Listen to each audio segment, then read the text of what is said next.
All right. So, what's everyone doing? I'm I am coloring. playing. Yeah, I'm playing Lego Star Wars. Nice. I am working on a weird thing. Basically, I'm using a program called Lexi Pro or Lexi K or whatever it's pronounced as. And it's basically a configurable dictionary for fictional languages. And I'm also kind of like mildly struggling with how to do things on it. But Mm. So, where do we start? mm, I don't know. Do we have anything specific to talk about? I'm not sure. Has anything interesting happened this week? Shockingly, I can't think of anything. The whole Will Smith thing is blowing up. Still? Yeah. Bill? Oh yeah. Like he resigned from the academy. They're probably going to make him give back his Oscar. He's signed into like one of those rehab resorts where celebrities go to just kind of salvage their reputation. Oh, he should never have been to me. He should have just took it in stride. Um, Also, like I think Jada even said that he shouldn't have slapped Chris Rock, and this is just mildly hilarious. Well, she shouldn't be sleeping with everyone in Hollywood either. Yeah. What do I know? I mean, like, more than that, it's like the fact that the person whose honor he was defending is saying that he shouldn't have done that. And she's also just kind of like, there's some, like, I haven't looked too far into this. There's some sort of clip or something going around where she was just being downright awful to him. I It's mean, nothing new. isn't that something fairly well known? Yeah, but there's like a new one going around. Ooh.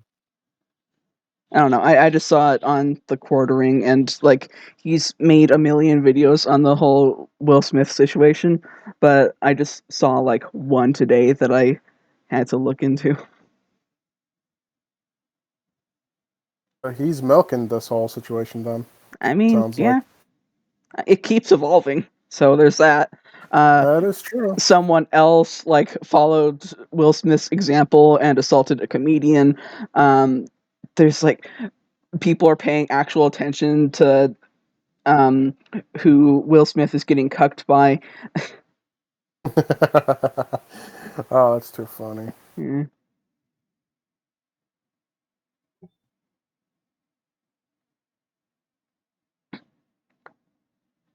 Did you end up getting your tablet? Oh yeah, I did. Nice. I was going to be drawing today, and then I just sort of started playing with Lexic Pro and its new toy syndrome. It's fine. This is all I've been doing is playing with the tablet since I got it. Yeah, Starting to understand Psy now. yeah, like I've noticed. It took me a while to get used to the new tablet because like its pen pressure settings are different because it's twice as fucking sensitive as my old tablet, and there's more friction on it, so the pen doesn't move as quickly.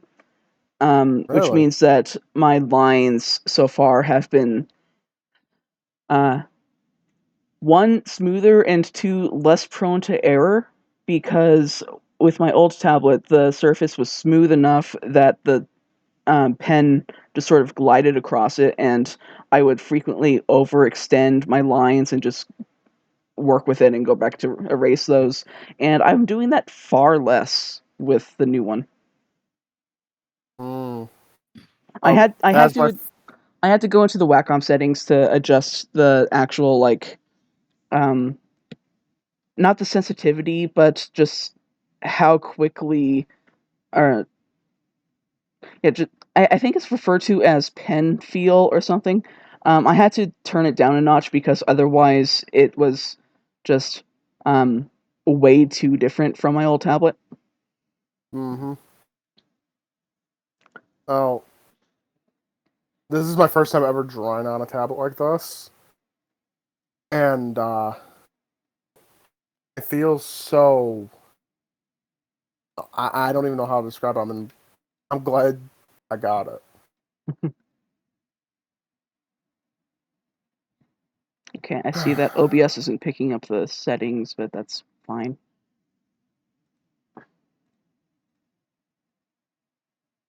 And having fun with the brushes too. That you sent me. Yeah. I really like that the flabby one. Falvey. Falvey. It's great for blocking in colors. Yeah, it is. As well. That's what I've mostly been using it for, and it's like, God, this is so nice. Just like the precision control compared to using a mouse, it's so different.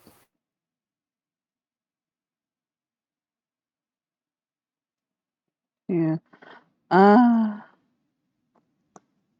Yeah, like, you will very quickly get used to how the tablet feels if you haven't already. And it's just generally like this will change your life down the line. It really is. Like I've already done art for friends. Like they said, "Oh, since you're doing digital art, can I commission you to do a mascot for something?" And I'm like, "Sure." And I just sent it to them today.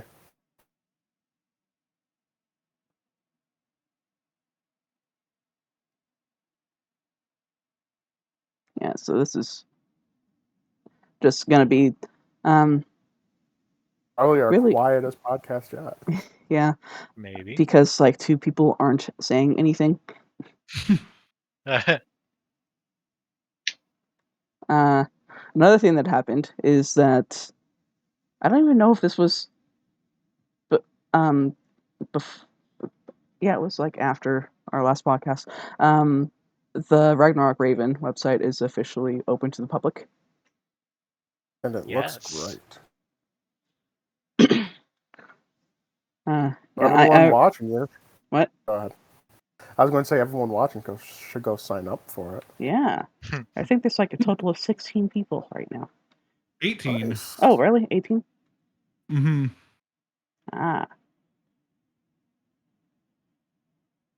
You know how I frequent 4chan sometimes? Trying to get on top of those spicy leaks. sure. I say sarcastically. There was a thread about fan games. Your fan game was mentioned. Huh. Ooh. So, in a good way. Oh, per se. that's surprising. Yes, it was people were saying the best. What's the best fan game you recently played? Someone said Sardonyx, and I was happy to see that. Nice. Nice. The last time I saw someone out in the wild talking about Sardonyx, it was some like thread on Reddit about difficult fan games, and someone said that Sardonyx was unreasonably difficult, and I'm like, it's only slightly more difficult than the main games. It's not that Back bad. in the DS era, Yeah. rather. Yeah. Like we're If I can get through it the way I did, To be clear, the reason why I haven't is because I'm so far out of practice that I literally forgot how to Pokemon. That's why you do it on stream so that I can help you. yeah. But you yeah, basically like, guided my hand to every secret item. but yeah, like people think that just because it's more difficult than the official games, then that means it's unreasonably difficult. And I'm like, dude, no, it's just you have to be an experienced Pokemon player to have a good time. As someone who is, I guess I can say I'm experienced, so I can't really say anything now.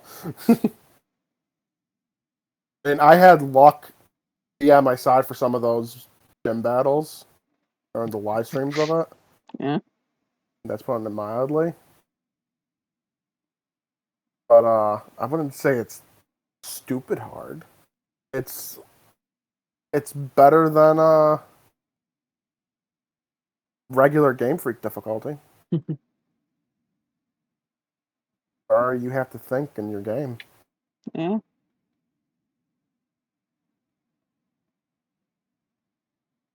Why is this? Yeah, not again, if I can get through it the way I did, then Being a bug magnet. yeah. Yeah. Well, better one of us than the public. Yeah.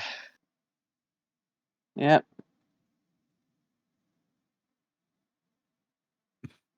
Okay, how did I break that? Oh, there we go. Like, the only thing with the tablet, the only thing I was off put by is I didn't have a way to scroll the page originally. But I've gotten so used to it, I just do it with the pen now. Yeah, like with the tablet, my old tablet had the buttons kind of like set to the top corners, so I wouldn't like accidentally hit them as much. And they were also kind of less convenient to hit than just moving the pen to the like on-screen control for the thing. Hmm. But with this one, the buttons are like right in the middle of the top, so it's easier to hit. And I set them to flip the canvas because that's super helpful. Reset the view, which is the equivalent of Control 0. Redo and undo. I have redo, undo, and the zoom. And I forgot what the third, second one was. Did you set your pen buttons to do anything? Yeah, I left one of them alone. That was the right click, and then I just um, set the other one to be normal click. Oh, okay, so basically saying I have the same thing then. Yeah. Because originally, I'm thinking about actually deactivating them because, boy, can that get annoying sometimes. Oh. I have large hands. Mm.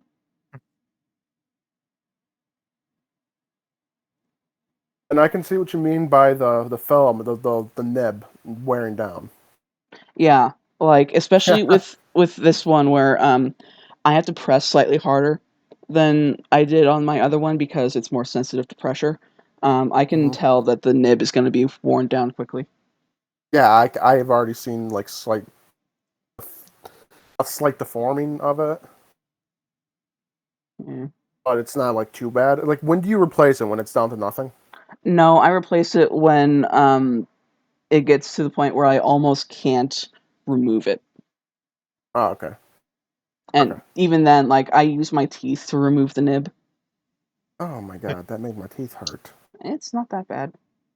The It's because pen has a tool for it. The back of the pen has a tool for that. oh, not my old one. Oh, okay. I'm just glad it came with 3 spare filaments. They're called nibs. I've been calling them filament. I don't know why. My 3D pen starting to kick into my head.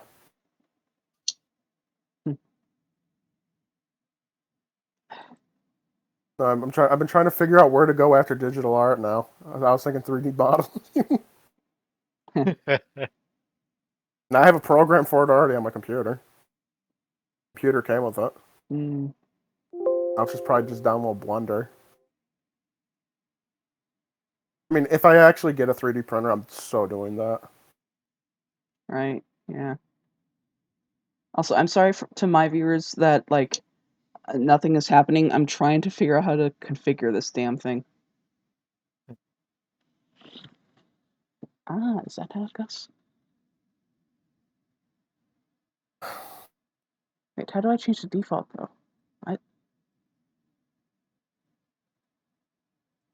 Okay, now the back fins. And I apologize if my viewers find this boring. I just been really looking forward to doing this. I could have had this done earlier in the week, but I saved it for this podcast. And also, what would have been the alternative video game? War Commander? No one wants to watch that.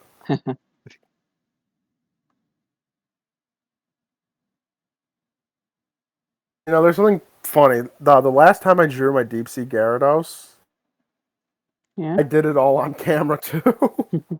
Nice. This time I'm just coloring it in. I don't know. I don't know if I colored it in only on camera, if I drew the whole thing on camera.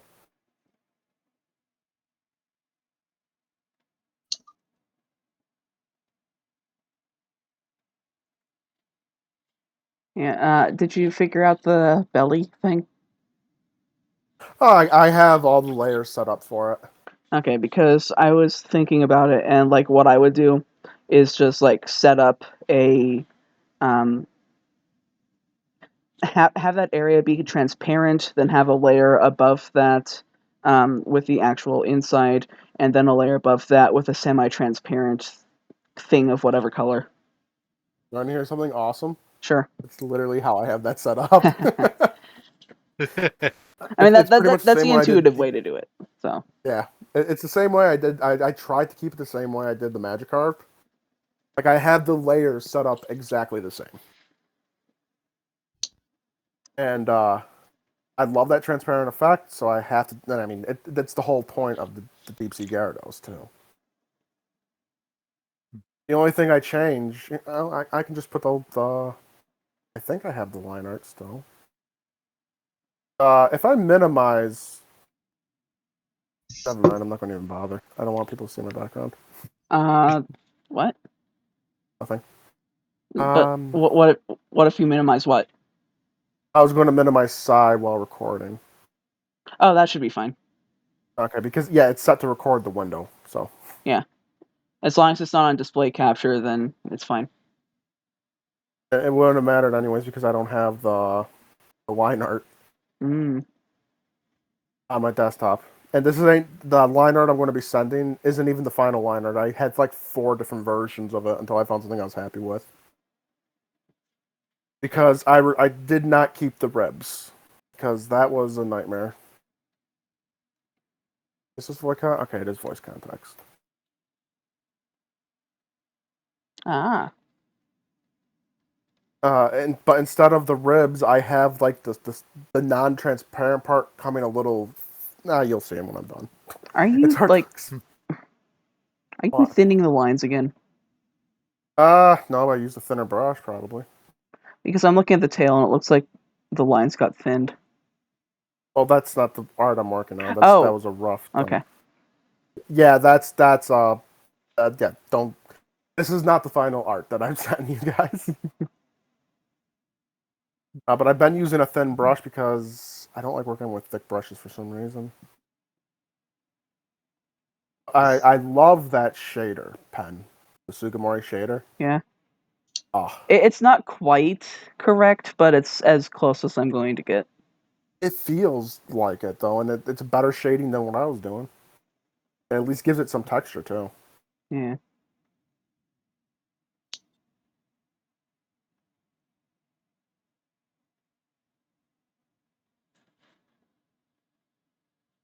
How do I change this? So what are you using that?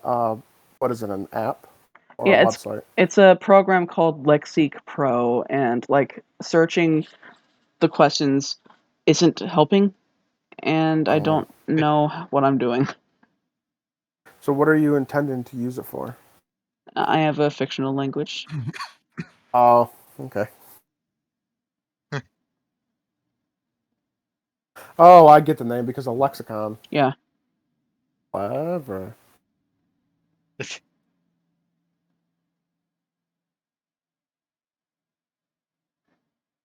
Maybe it's in formatting? Yeah, the last time I used it was probably like 5 or 6 years ago, maybe more. Hmm.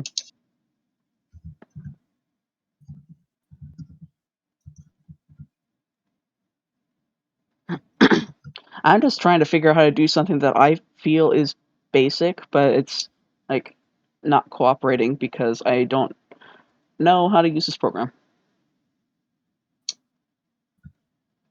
And I tend to learn best by doing, so I'm the same way. I either have to be shown, Yeah. like physically shown, or I have to learn it myself. Yeah, I'm that way too. Well, what is that called? Kinesthetic learning? I think so.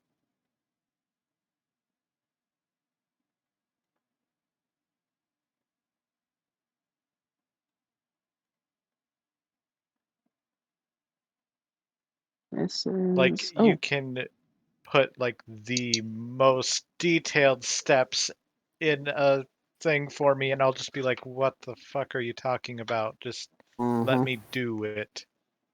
Like that's why I never was great at math class.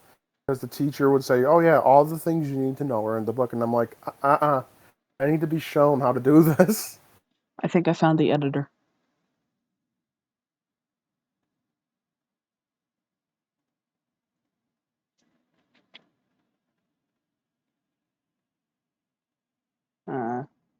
Maybe not. Why is it not? Okay, so I thought that I did, but I apparently didn't. Yeah, in high school, I had actually a pretty good math teacher. Actually, I would even say really good math teacher. Except for when it came to geometry. I did not like the way she taught geometry.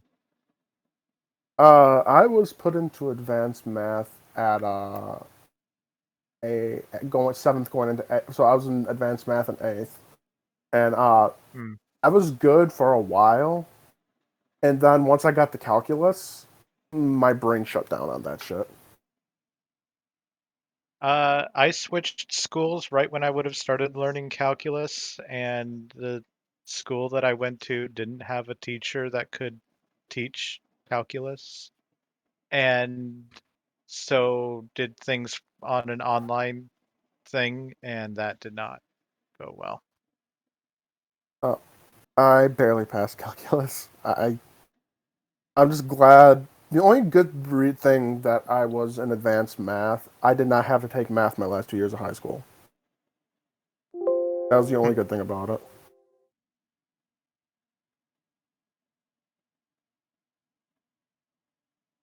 I ended up taking 2 extra art courses instead.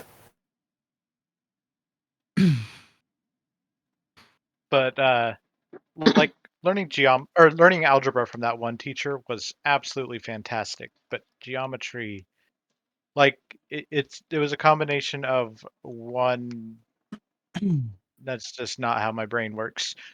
Two, she taught it in a way that like she had us memorize all the postulates and theorems, word for word, verbatim.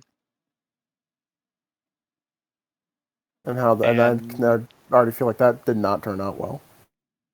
no, I don't do that. And we didn't even do the fun part of geometry, which is construction. Neither did we. You know that? Neither did we. Fun fact: I wanted to be an architect once. Hmm. And then I remember my teacher was like, "You're not even good enough at math to pass barely pass the class, and you want to be an architect?" And just like that, my dreams were dashed. Ouch. Yeah, Catholic school sucks.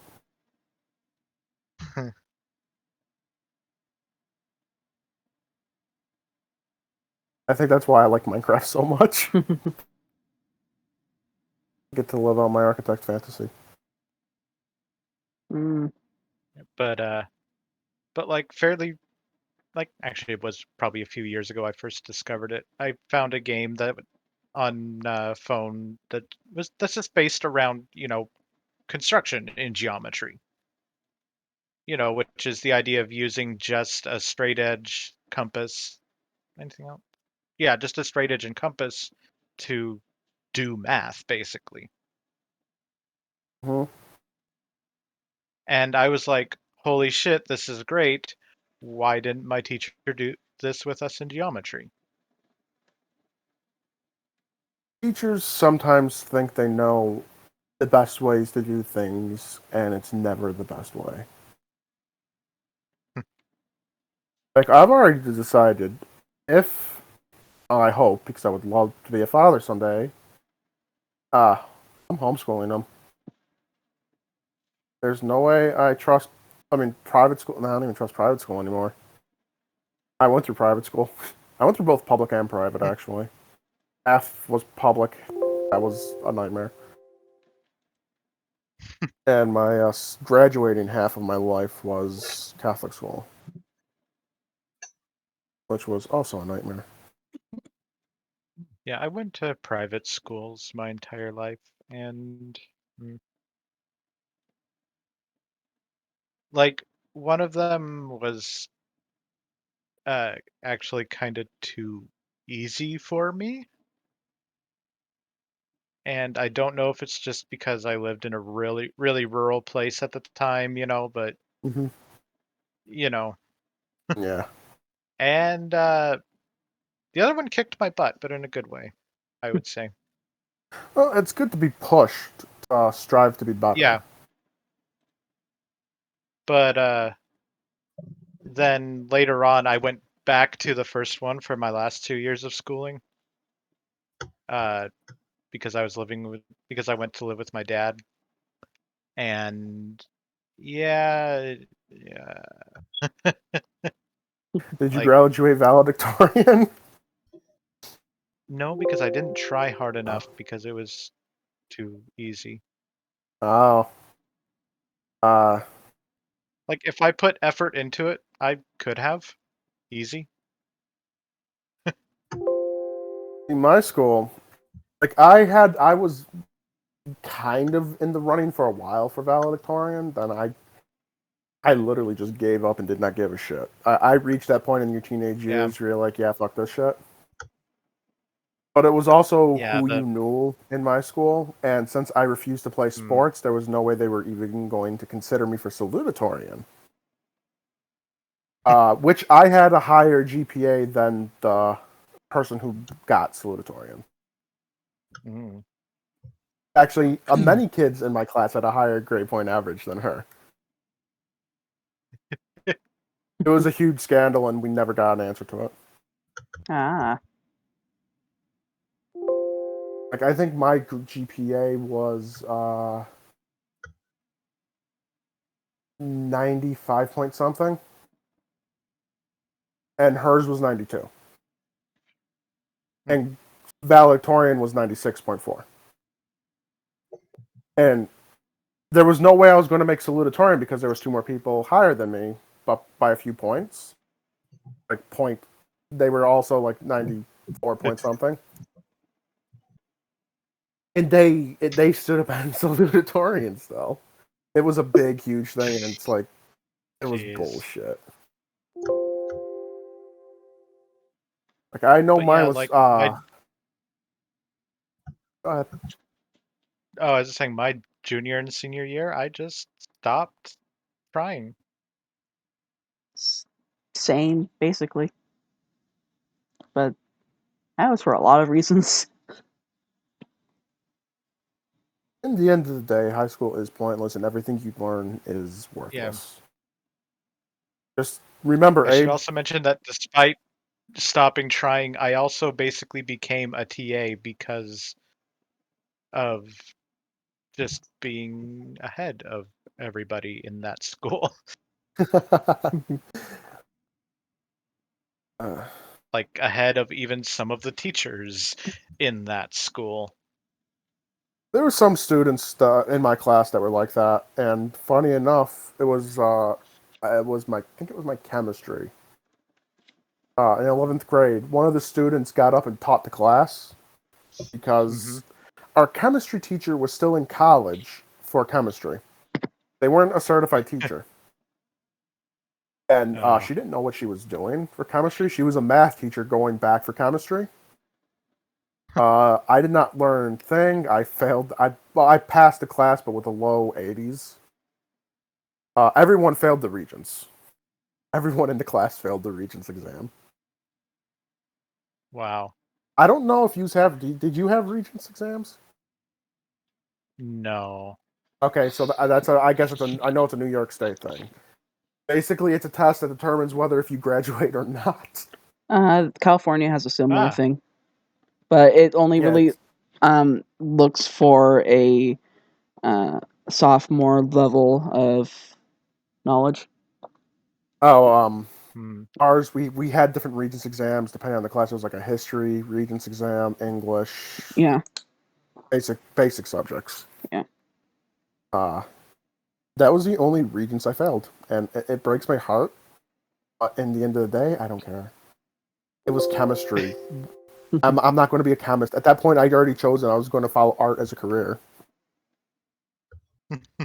Or writing, rather, but art is art at the end of the day.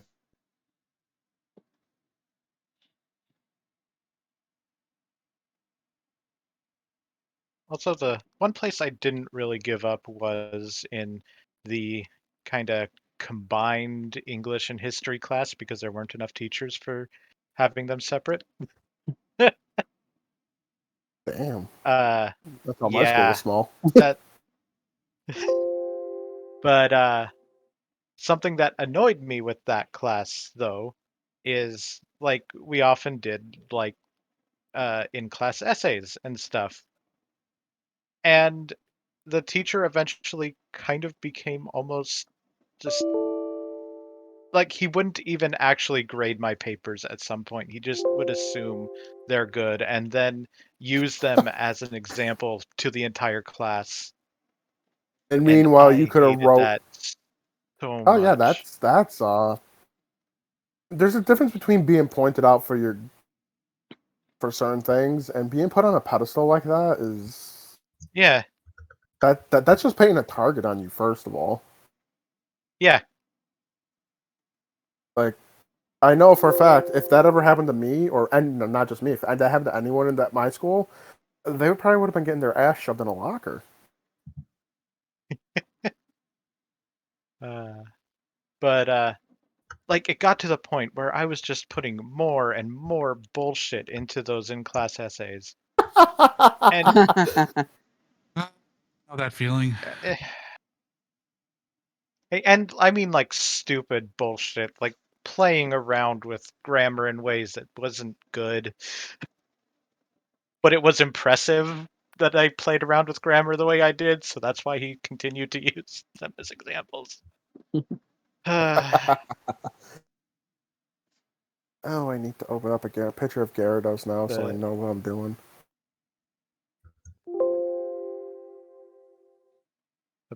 problems of being the smart kid. Yep. Okay, that's mouth colored.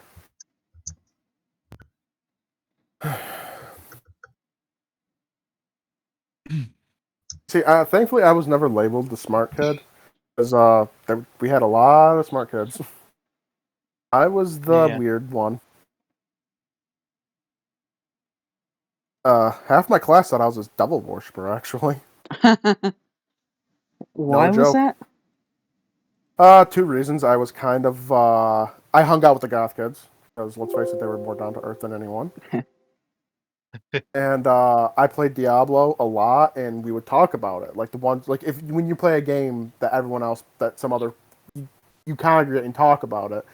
And when you're talking about this demon and that demon and how to circumvent getting into things, it's like, oh, he's a Satanist, and I got called Yeah. into the office because of it once. Okay. So I was like, have you never played video games before? The answer with teachers is always no, because they're always, with very few exceptions, lame. There was actually one or two that were big into video games, but not the principal. I remember we have senior trips, and with my school we raised the money and we would go on a trip, and some teachers would come with us, and as a chaperone. And one of them, I think he was a math teacher for the earlier grades, but my class was friends with him, so we wanted him as one of our chaperones. But we went to laser tag, and he got the highest score. And we all asked him, "How did you get the highest score? How are you so good at this?" And he was like, "Please, I fantasize about shooting you all every day." Oh, Oh, it was like Nice. it was the coldest response because it was dead serious, but we all burst. It was funnier than hell. oh yeah. Because who the fuck expects their teacher to actually say that? Exactly. Oh, it was too funny. Ah, Uh, but yeah, I wish that I had stayed at the other school, honestly. the one that pushed you. Yeah. I don't blame you. Like, part of me wishes I went to public school because I was supposed to go to public school in ninth grade. I was only supposed to go to Catholic for a few years. I know for a fact if I went to public after 9th grade, I would have had a completely different lifestyle. Like, I would have gone to college, Yeah. probably. I would have actually have done something with my life besides what I'm doing now, as depressing as that is. Yeah.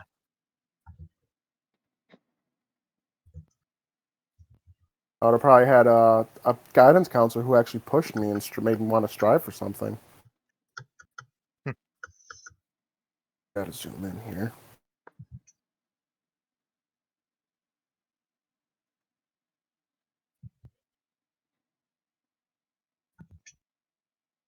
Another thing too, and it's something that I don't really hold against anybody, but it just bothers me, is at some point in my childhood, I should have been tested for autism, Mm-hmm. and never was, And now it's a Mhm. bit late for that. Yeah, now it's kind of too late for that, and it's causing so many problems in my day-to-day life, and it's just like,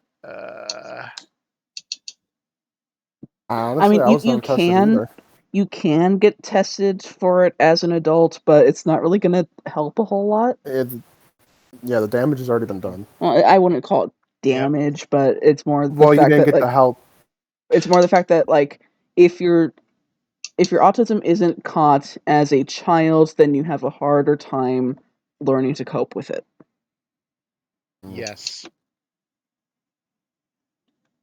I was never tested either, but I don't think I need to be tested. But I will say, Nate, if you are autistic and uh, you cope very well for someone who was never taught to. Uh, At least from what I've known of you for the last it's like 12 all years. so unhealthy coping mechanisms. Yeah, but like I've known you for over a decade, and you've always come across to me as a weirdly well-adjusted, high-functioning autistic person. Uh, yeah. Because everyone has unhealthy coping mechanisms. Yeah. My coping mechanism is caffeine. Mine, I'm not going to say some what I'm. Never mind. I'm just going to smile and nod with this part of the conversation. Okay. Because there's some things I don't like to talk about. Certain things I've done. I mean, I Certain think paths that I've walked. we've all got that sort of thing. Mhm.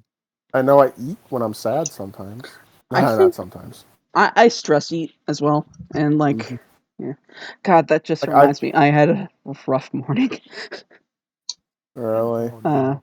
Basically, Giga already knows this because I basically immediately went to him for comfort. But I had a distressing dream that I cannot remember anything about. But Mm. like, I woke up on the verge of tears with no idea why. Ooh. Yeah, That's usually the dreams you don't remember, the dreams that ran their course and like finished. yeah. It's like That could be why you don't. I was woken up because the phone rang, but like I remember the emotion behind the dream. I just don't remember any of the events. Hmm. Dreams are fickle things. Mm. Mhm.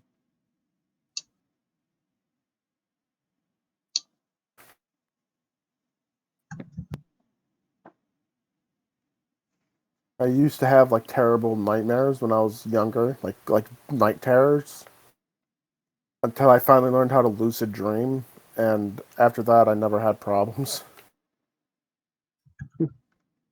It's like my night terrors would always start in a similar way, and once I was made aware of it in the dream, I would just like Control Alt Delete it.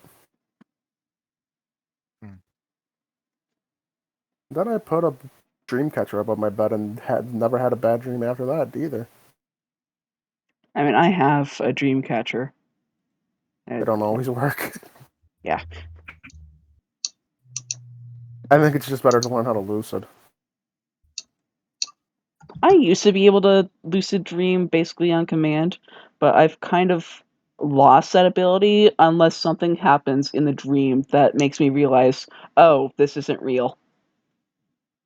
It's a very hard skill to pick up, let alone master. Okay, like I've told the story a million times. I've probably even told it on this podcast. But when I was a kid, I had a dream that a I know. gigantic wasp was chasing me around my house, and when it cornered me, I asked it to give me a minute, and when it did, I used that minute to wake up. That's clever, though. I was like 7. The fact that the dream obeyed you, that's awesome. Mm. Well, it's more that like dreams are just part of your imagination, and like you are in control of your imagination. And that's basically how my lucid dreams went, is like I could either wake myself up on command when the dream got annoying, or like I could make one thing happen and then for some reason it wouldn't work anymore. Yeah, that's it's once it's hard to stay in the lucid state, let alone Or well, if like I can stay in the lucid state, I just can't enforce my will on the dream very easily. and you're not full lucid then. Well, I'm Just because being full lucid is pretty much just being aware that you're dreaming.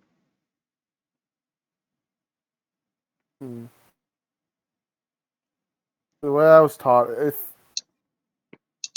full lucid is when you're able to like manipulate everything in the dream. I mean, that's part of it, but like really lucid dreaming is just the phenomenon of being aware that you are in a dream. Mm-hmm. And that brings us to astral projection. No, get that shit out of here. What? I said, no, get that shit out of here. I was only joking. I was only saying it as a joke. Because that shit's not real. All of this is just lucid dreaming. Yeah. But like people will claim that astral projection lets them actually like walk around the real world while they're asleep, and it's like that's not how that works. That's a lucid dream. Yeah, but like the actual real world, not the approximation of the real world that is in your dream. The mind can come up with pretty good. Okay, but the mind isn't gonna know what's happening in like the Amazon rainforest when you're asleep in whatever fucking metropolis you live in. No, but a good dream will make up some crazy shit about the Amazon. But that's not astral projection. That's just dreaming. Yeah, but the person trying to astral project doesn't know that. What was that, Phoenix? The person trying to astral project doesn't know that. They think it's real. But it's not. Oh, mental illness. No, that's not really like it's not mental illness to believe in that kind of thing. It's just it's not real. Good point, because I could say the same thing about someone who's religious. Yeah. And I'm a religious person. Because astral projection is part of various religions. Mm-hmm. Hindu, Buddhism. Yeah. And like I believe in reincarnation because like my family has had weird history with that kind of thing, as well as potentially dreams of past lives. And I'm not gonna lie, I've had. Go ahead. For all we know, they could just be dreams, but there's a consistency to them that kind of just led us to believe past lives in our dreams, reincarnation, all that sort of stuff. I also believe in past lives. Okay, but it's kind of different from like the Christian idea of past lives. No, it's against our religion to even believe that. Yeah, but I know that there's some denominations that think. No, I mean, I know exactly when you say the dreams. I've had weird ass dreams, very similar to Like my things like mom that. has had dreams about being a bird. I've had dreams about like walking up to a wolf and it being at eye level. So that's fun. I've had dreams where I'm reliving memories that are not mine. Yeah, okay, so according to my mom, when I was a kid, and this is like before I can even remember, I apparently would consistently talk about um, my previous mother. And Mm-hmm. I don't know what I was going on about, but it's only one of many things that just kind of led my family to believe in reincarnation. There's this whole thing between apparently my soul and my dad's soul where we just kind of keep switching positions. Like, we're pretty convinced that I'm the reincarnation of my paternal grandmother. That's cool. And that there's a big story behind that, which I don't really want to see on camera, so I won't. Okay. That's very fair enough. That's family stuff. But I fully believe uh, it should be no surprise. I believe in this kind of stuff because I've stated on camera I believe in almost everything. Mhm. And, like I've had weird things. Like I have knowledge. When I was younger, like you said, like when it happened to you, knowledge of things you should not have knowledge of at a young age. Yeah. Like I was able to talk about certain things with ancient Egypt as if I lived it, without having any knowledge of Hmm. Egypt.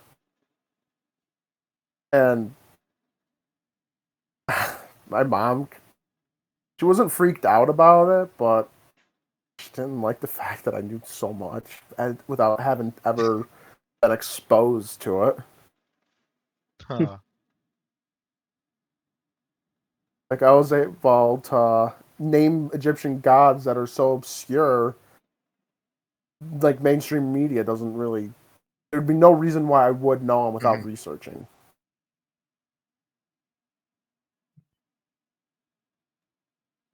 I've had some similar things with knowledge I didn't have any business knowing. Like what? So, uh, I don't know if Phoenix has heard this story. I think everybody else has, but back when I was really young, maybe like 3 or 4, I was in swim classes. And there was one day when, during that swim class, uh, it was just one of those moments where everybody happened to be looking the other way, and I basically drowned. Damn. I was at the bottom of the pool. I needed to be resuscitated, everything. Right. Yeah. And apparently, after I had woken up, I told my parents about what I saw while I was while I was dead. Yeah. And apparently, what I saw, and I'll just use the names that I said. I said that I saw Sandy rocking Kathleen, and they were telling me to go back, and they were in a tunnel of hands. Now, for context, Kathleen would be my older sister who died before I was even born. She'd be, I think, 5 years older than me, 4 years older. And Sandy was the mother of my adopted uncle. And she also died a good amount before I was born, long enough before I was born to, not really be a typical discussion in the family, not something I would have just Mm-hmm. overheard. Yeah. I had no business knowing at least who Sandy was, and I might have overheard something about Kathleen, but that's not particularly likely either. And so that freaked out my parents that I knew who they were. Jeez. You had a near-death experience. Yeah, I did. Now, can I ask you some things? Hmm. I want to know about the Tunnel of Hands. I've never heard of it described So, like that before. yeah, I know, and apparently I never really, said anything beyond that it was a tunnel of hands. That's just I'm what not I gonna lie. said as a kid. That's terrifying. Yeah. Did you have any feelings, warmth? I mean, I don't have firsthand recollection of this. Okay. It's something that I've only heard my mom talk about, what I said back then. Okay. Well, that's... And from what I heard from my mom, I wasn't scared of what happened in that experience. I said it very calmly and matter-of-factly, yeah, that's just what happened, Mm-hmm. And that's more or less all I know about it now. No. That's still an amazing But yeah. thing. Yeah. Terrifying. It's Yep. not the same thing, but it kind of reminds me of something that my mom recounted to me about when I had my gallbladder taken out, which was when I was 14 going on 15. Between a whole lot of stuff, including stress, part of which was from being literally abused by my stepfather. That's its whole other story. But stress from that, and my dad having died recently, and um, some lifestyle things, I guess. My gallbladder was basically dying, so I had to get that removed. And they put me under full anesthesia, of course, for the surgery. And when I was coming out, all I remember is that I was confused and panicking and crying. According to my mom, I was calling for my dad. And she didn't know what to do. She was obviously concerned and worried because I was freaking out. And so my mom has pretty consistently throughout my life said that she can see aura. And to her, aura just looks like maybe a shimmer in the air. Sometimes it has a color to it, but it's a shimmer in the shape of the thing that the aura is attached to, um, usually slightly bigger than the thing. Um, and she says that she saw a aura of a person without the actual person there at the foot of my hospital bed, and she heard my dad's voice saying she'll be okay.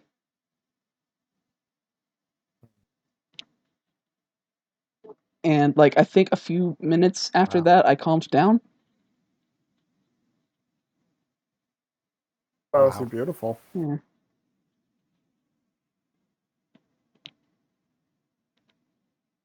Yeah, there's a lot of little stories like that in my family, especially regarding my dad after he died.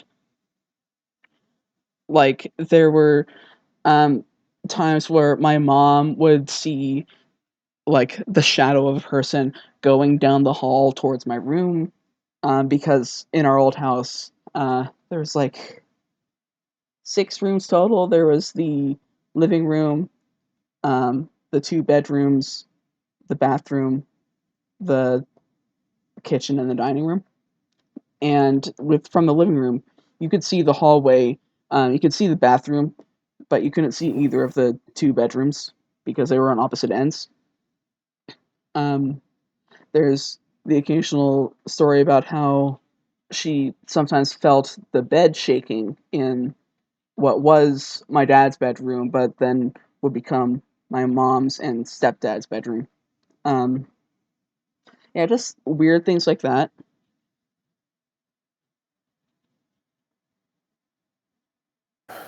And that kind of all ended after we went to a small tourist village called Solvang and scattered Mhm. my dad's ashes. Oh. And once he was laid to rest, weird stuff stopped. Well, it's not so much that he was laid to rest as it was that we got closure. Okay.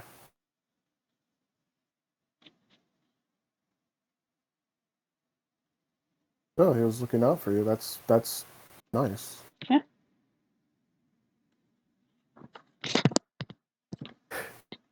Now, I'm trying to remember, was it with you guys and was it on the podcast that I recently discussed the face I saw in a window Yes. Yep. when I was a kid? Yes. Yes. Let's not talk about that one again. That one freaked me the No, fuck out. one thing I want to mention since it was on the podcast. To this day, I am convinced that the face I saw in the window was my sister. Really? Yeah. What Like makes you think that that now? just I mean what I saw was a young girl, Oh. and my sister would have been at the time maybe like 11 or 12. Yeah. And so it just makes sense to me that it was my sister's face I saw that night. On the second floor? Yeah. No, I'm asking to make sure that I remember correctly. You said it was on the second floor. Oh, yes, it was on the second floor. Okay, that's what freaked me out when you told us that story. Yeah. So I guess this podcast has now turned into a supernatural storytelling podcast. Yeah. I'm okay with it. Yeah.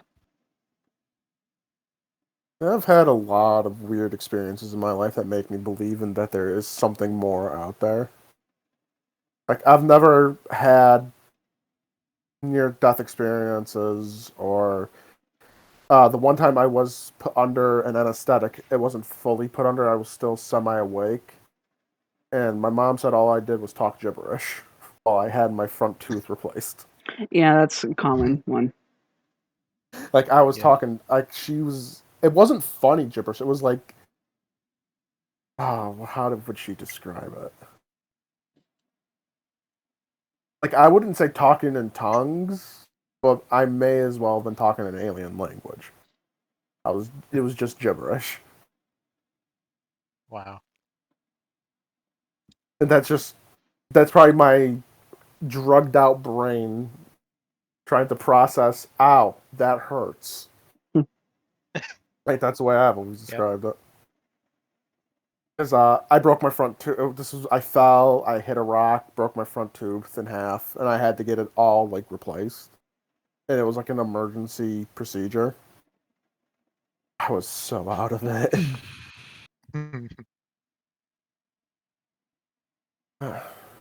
But I won't lie, since my grandmother passed away, we've had a lot of weird things happen. Something happened today, actually.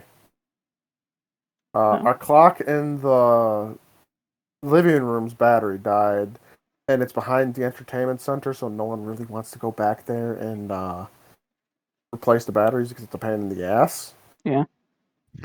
So my mom got her old alarm clock from my grandparents' house. And this thing is 40-something years old, and it's a wind-up clock.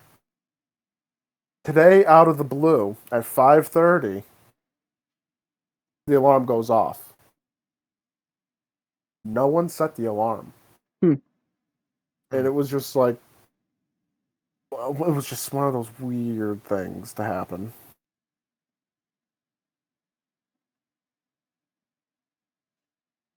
That is weird.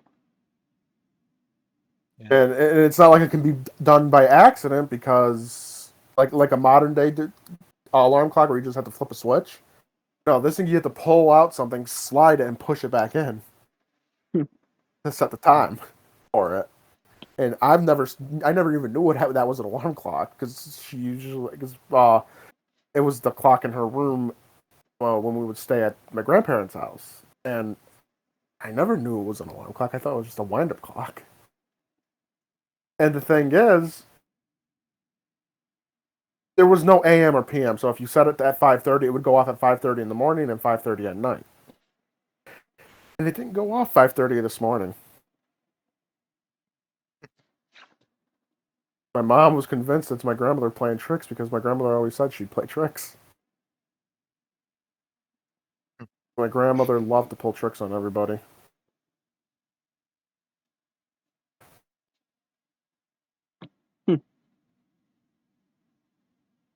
That's kind of neat. Mm-hmm. Yeah. I mean, it's no tunnel of hands, but that's. I don't know the context behind the tunnel of hands thing. Like I said, I don't have firsthand recollection of it because it that is the happened most so unique long way. ago. That is the most unique version of the tunnel of light I've ever heard. Yeah.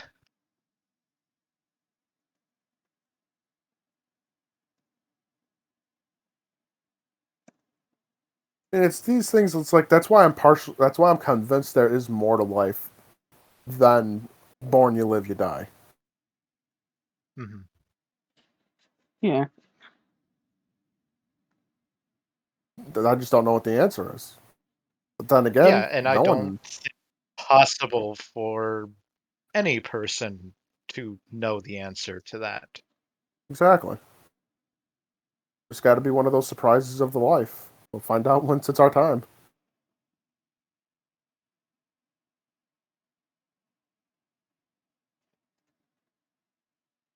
Yeah, that's... Yeah.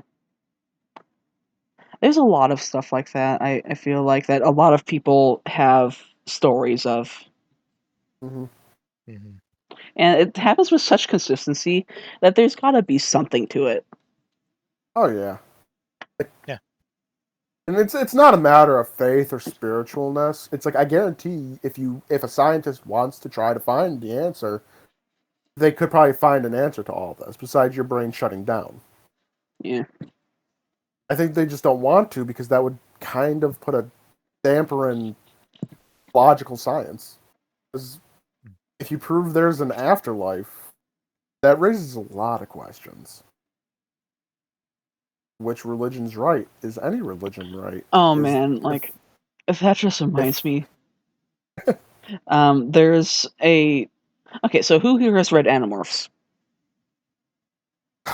Only the first few books and Okay. I Orc know Majora enough Chronicles. about it. So, serious spoilers for the end of the series. If you don't want to have the spoiler, skip ahead a few minutes. um, so at the end of the series, basically everyone except for Cassie is implied to die, but we don't really know that for sure because they had this callback to something earlier in the series that someone survived. But the point is, people are dead, and or at least the fans think people are dead. So there's a fan fiction for that's just like a direct continuation off of the end of the last book.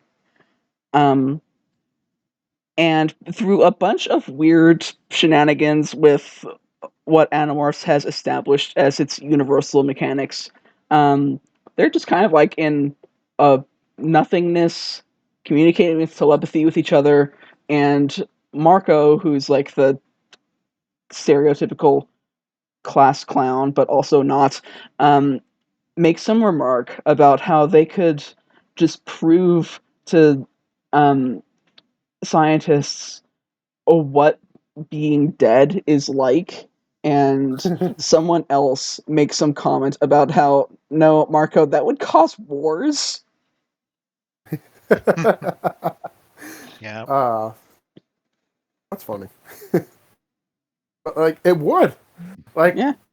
wars have been fought over religion forever, as it is. Literally, that's the whole point of the Middle East. It's a constant war because of religion. Oh, I gotta get some water. Okay. If you have scientists prove that an afterlife exists, that's going to raise the question of which religion is right, and that's just going to trigger the big three, Judaism, Christianity, and Islam, to go butt heads once again in the middle of the desert. And I don't think we've ever seen radicalized Christians or Jews before. But it'd be interesting to Have see. you never heard of the Crusades? Oh, I'm talking about modern. Have you never heard of evangelicals? I try not to. Or Jehovah's Witnesses. Have you ever heard of the I alt-right? shut the door on their face. Have you ever heard of the Israeli government on the Jewish side? Be careful. They can.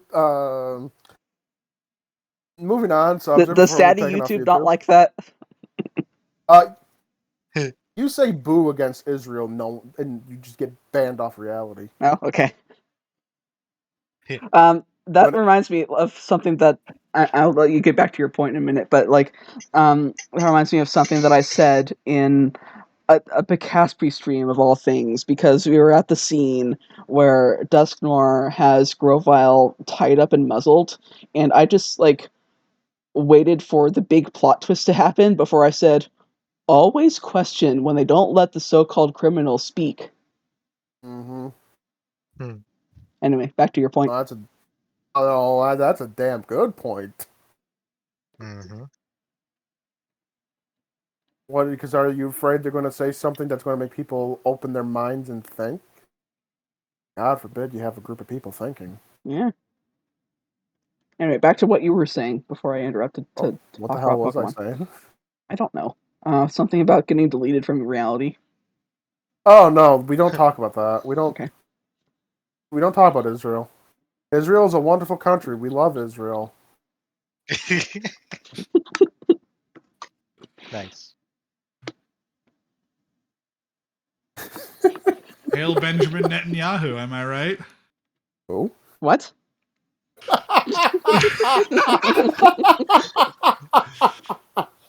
Oh shit. That is the correct response to almost anything that Dark says.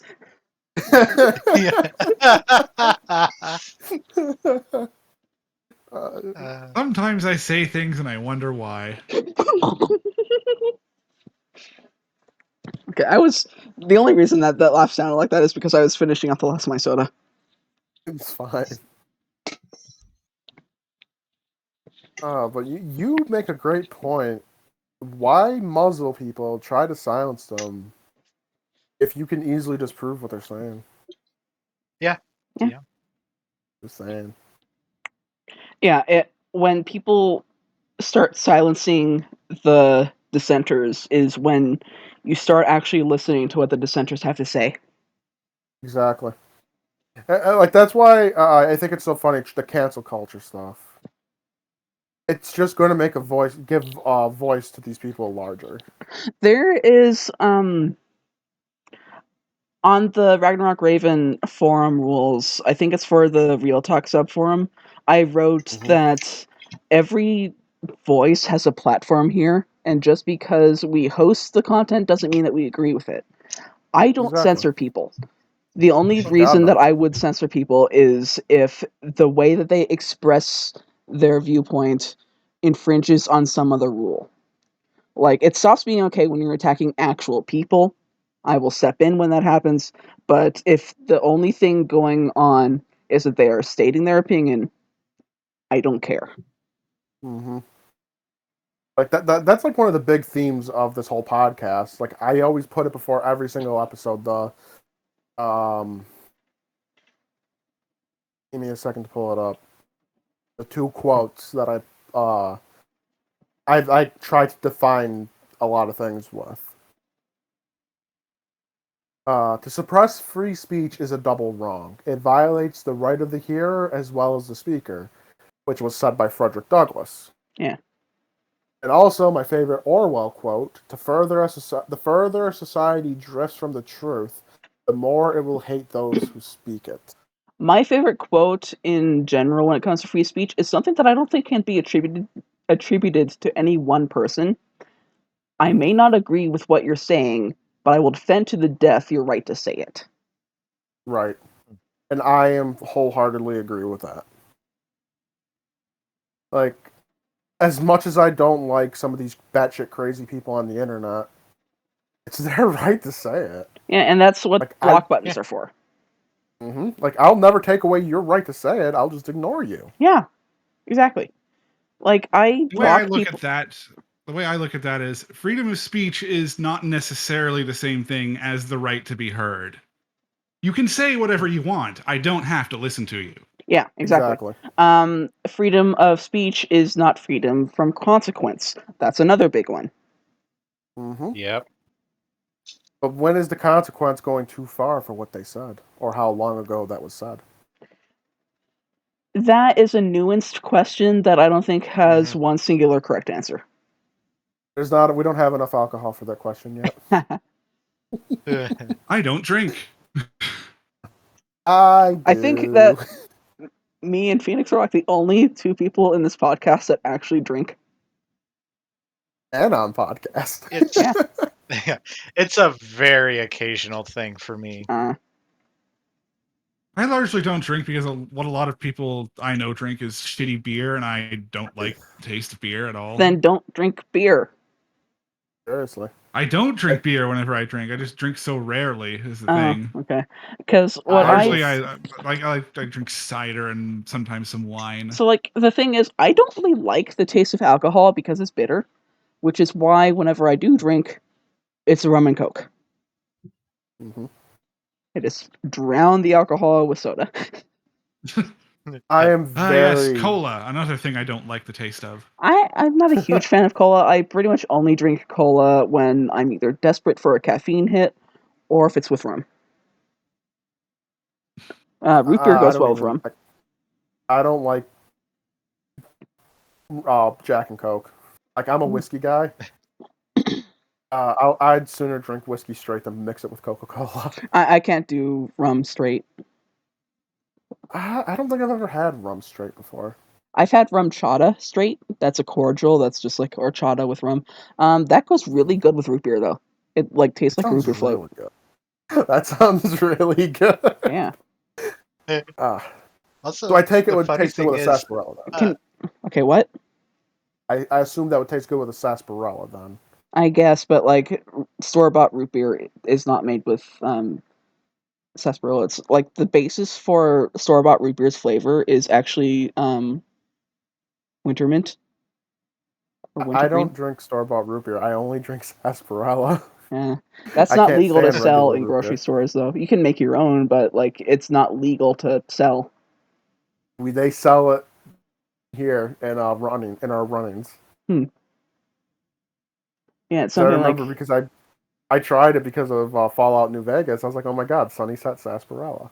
Okay, so like the reason that sarsaparilla isn't legal to like sell as commercial root beer is because it's like it was discovered to be a carcinogen, but also it's a very mild one, and like even fucking sunlight can give you cancer if you stand in it for too long. So and about the whole root beer basis being wintergreen thing, wintergreen in even moderately large amounts is toxic. Yeah.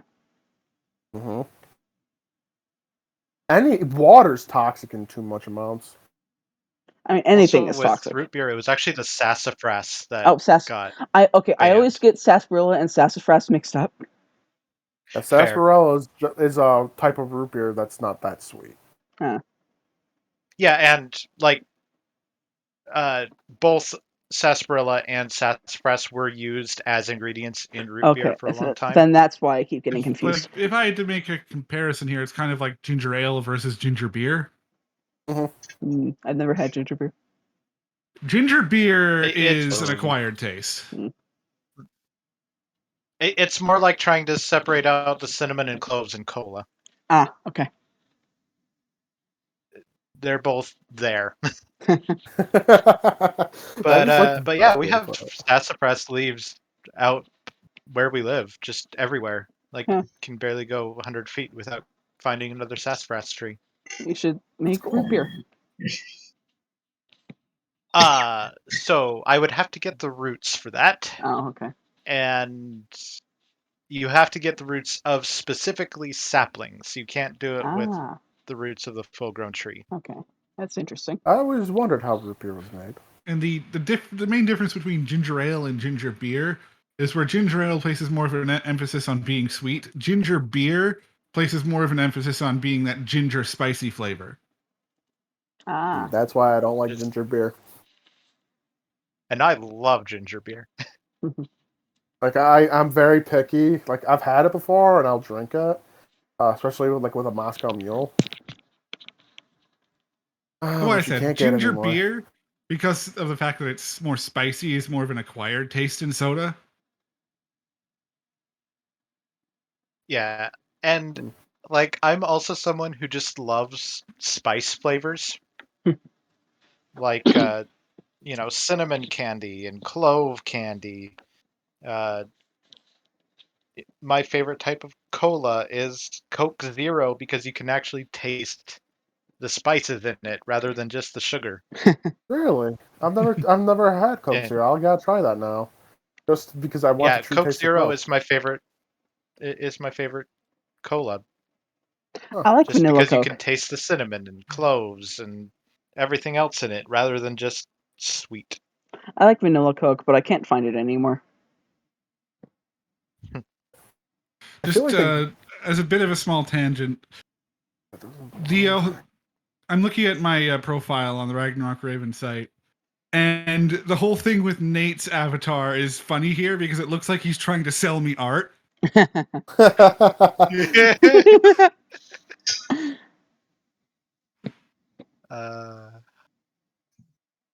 What the hell?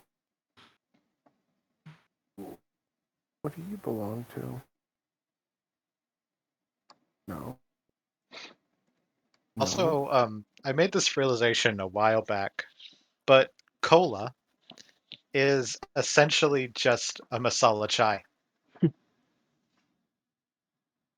I mean, except it doesn't have ginger, but it has the cinnamon and cloves in it. Yeah. Mm-hmm. Huh. So yeah, There it's is just logic in basically that. a masala chai. There's Yeah, that's like one of those things you may as well just call soup, meat, tea. And it's like the logic you can't Yeah. argue with. You can't Yeah. argue with the logic. It's like I don't Actually, like it, but you're right. actually, it's more like saying, "Is cereal a soup?" Oh no. Oh, let's not go there, please. Oh no. I never thought. Oh my god, it is. Well, I mean, in Nate, all what have you technicalities, done? I would say yes. And a hot dog is a sandwich. Yes, it is. It is. It's an open face sandwich. Yes, it is.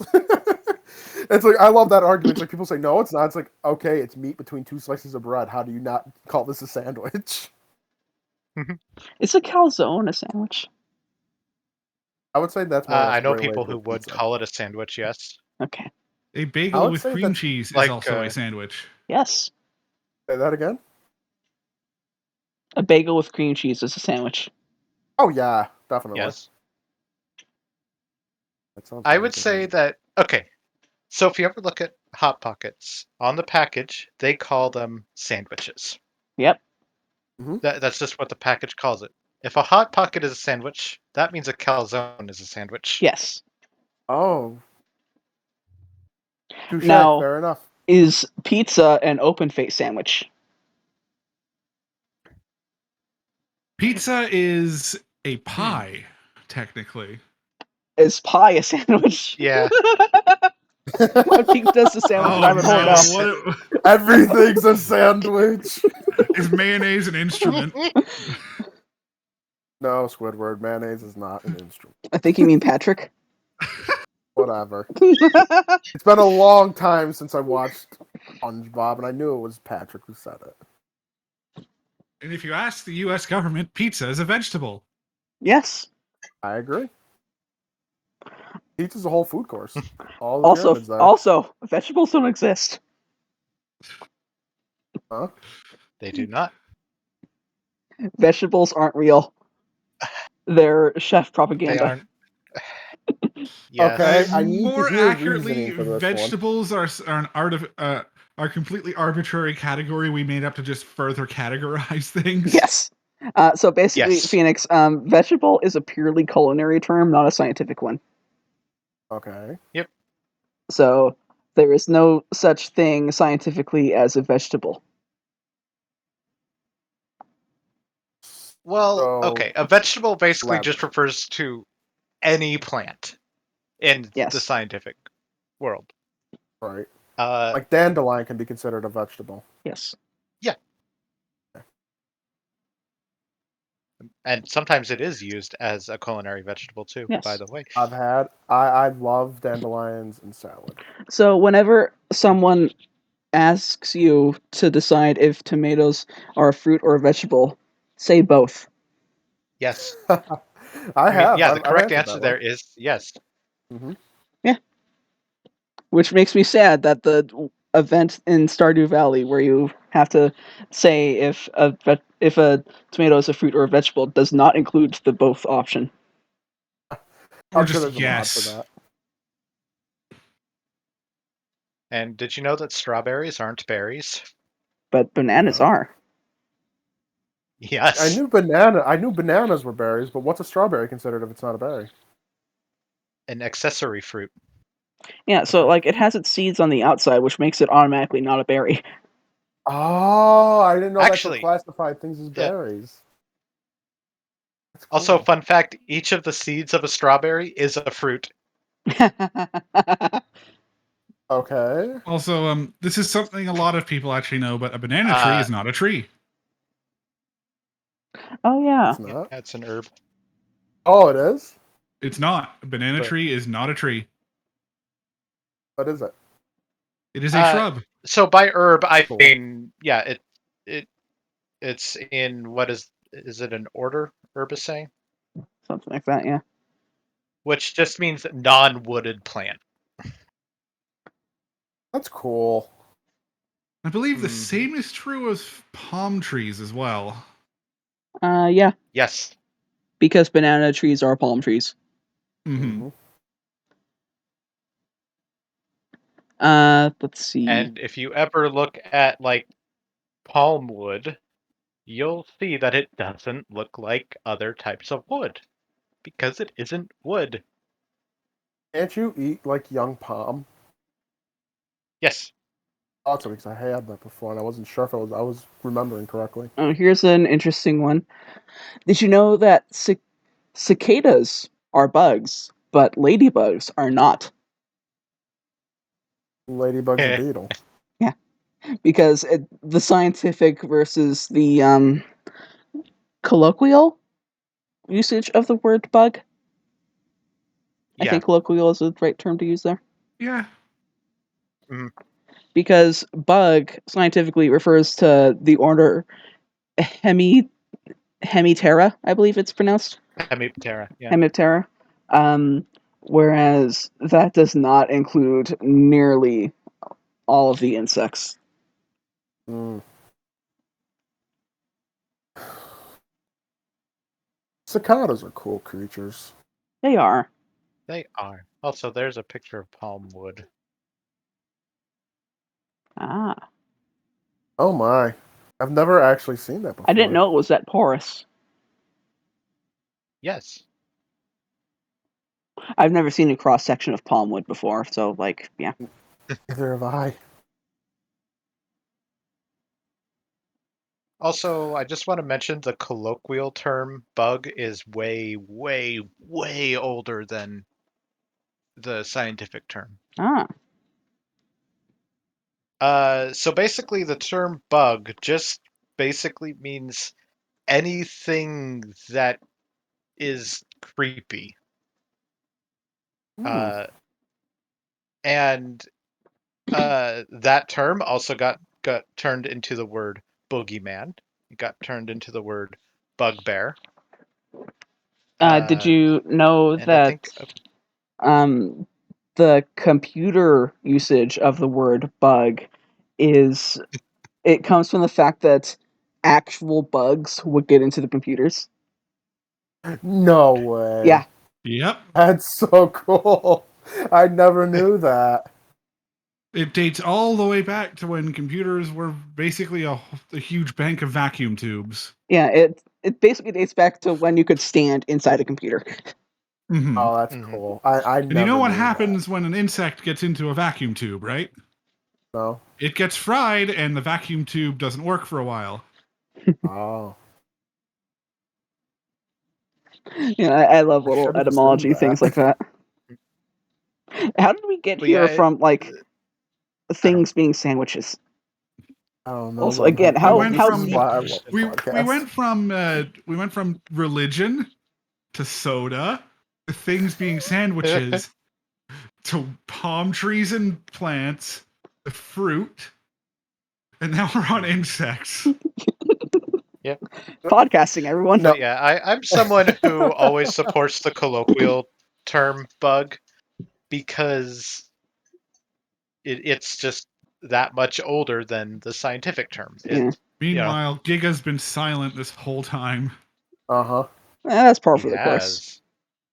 How you doing over there, Giga? Just listen. Fair enough. There's our Giga cameo, everybody. Giga cameo. Now, I have a question for those who understand vegetables, fruits, and all that. Nate, What you're is up. That would be rhubarb? Nate. Yes, Nate. What is rhubarb? It's just the stalk of a plant. That's all it is. So it's not. It would never be classified as a vegetable. I mean, yes, but I mean, a that's fruit. because it's a plant. I meant fruit. No. Okay. I wish they wouldn't sell It's them used in places where fruit gets used, but pie. other than that, like it's not even a culinary fruit, I would say.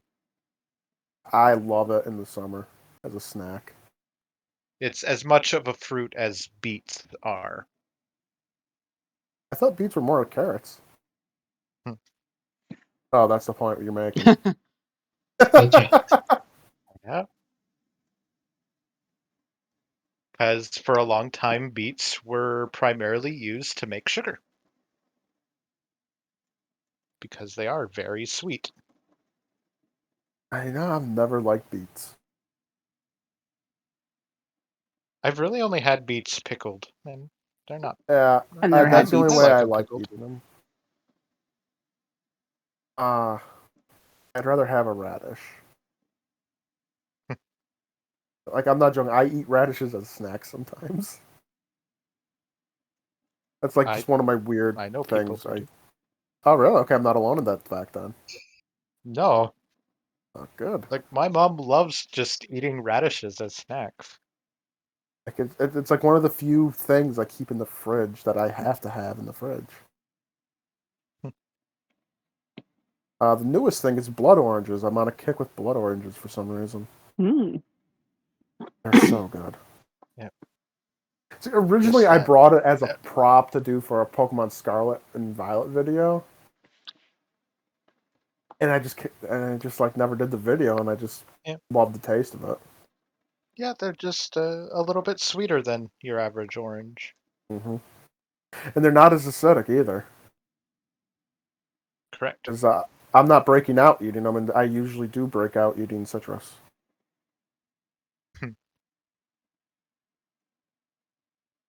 I'm someone who just loves really sour citrus.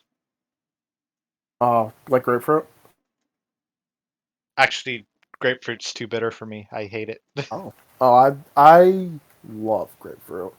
But if I eat it, like if I eat more of it than I should, like if I have it more than one day in a row, my face will just break out, and it looks like I just have like a red ring around my mouth. I don't like grapefruit. I lost a lot of weight just eating grapefruit as like for breakfast. So when As I like a was a snack. kid, in like second grade, I was 7. We lived in like a patch of land where there were a couple houses and like 2 small orchards. The backyard was just pure avocados, and that's how I discovered I don't like avocados. And the front yard was also a lot of avocados, but also like tangerines and grapefruits and a singular cherimoya tree. By the way, cherimoyas are delicious, and you should definitely try them. What's a But cherimoya? I will get to that. But Okay. my mom picked some grapefruits and cut one in half and gave me half of it and told me that I could just eat it with a spoon with some sugar sprinkled on top of it. But it was just so bitter that I didn't like it. It's just that's like my draw for it is I love bitter. I don't like flavored bitter things. tastes. This is coming from someone who loves coffee, but I don't like strong bitter. Cherimoyas are a wonderful fruit that is found in natively in like Central and South America, but you can also find it in like Southern California and stuff. It is also known as the ice cream fruit. You basically just cut it open and eat the flesh with a spoon, and it tastes like ice cream. It has the Really, that's consistency cool. and flavor of some fruit flavored ice cream, and it is wonderful. And I wish that I could get it out here.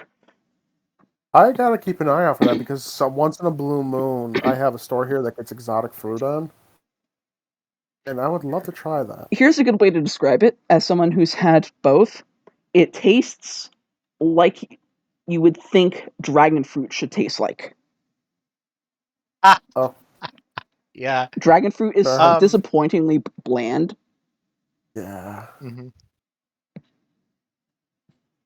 It's like if you go by outer appearances, you should definitely swap the flavors of dragon fruit and cherimoya.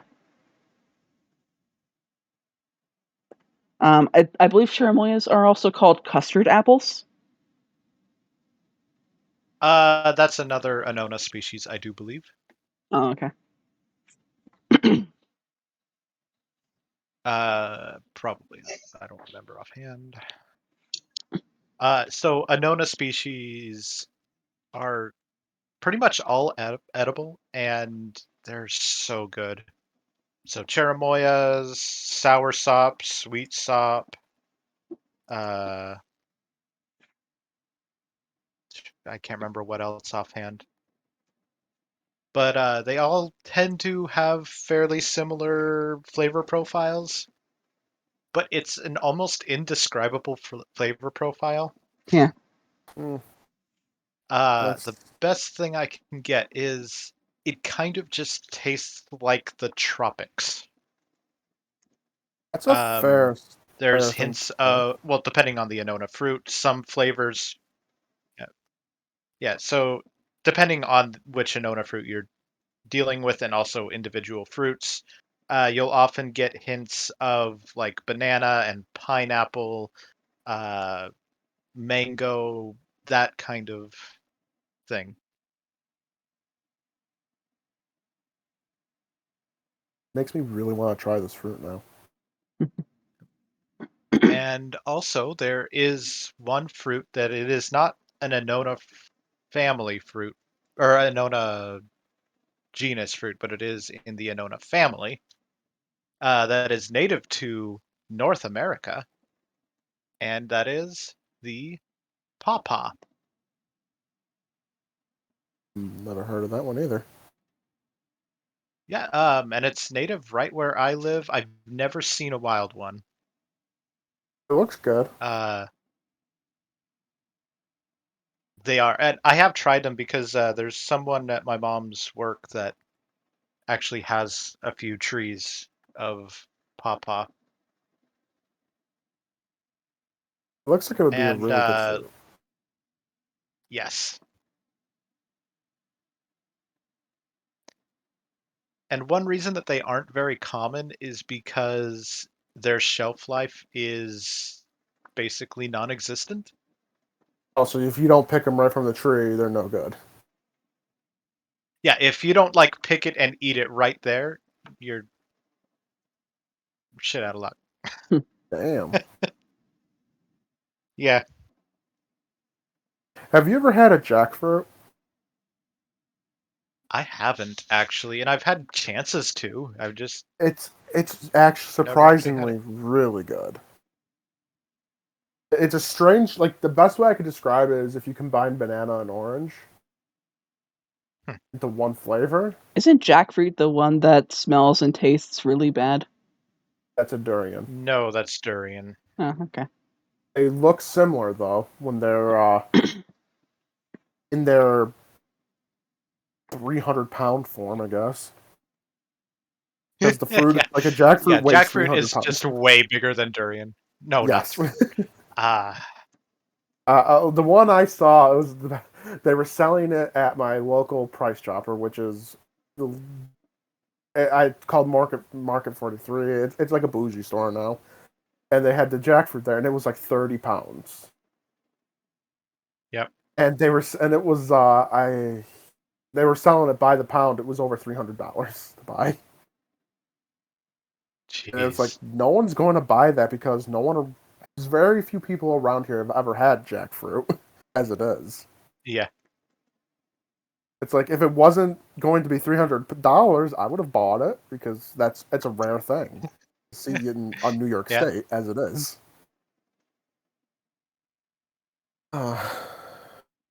But yeah, And I'm sad jackfruit because, and pineapple should just kind of switch places, honestly. what do you mean? By that, I mean how they grow. Oh. You see jackfruit, or you see pineapple, and where do you think pineapple grows?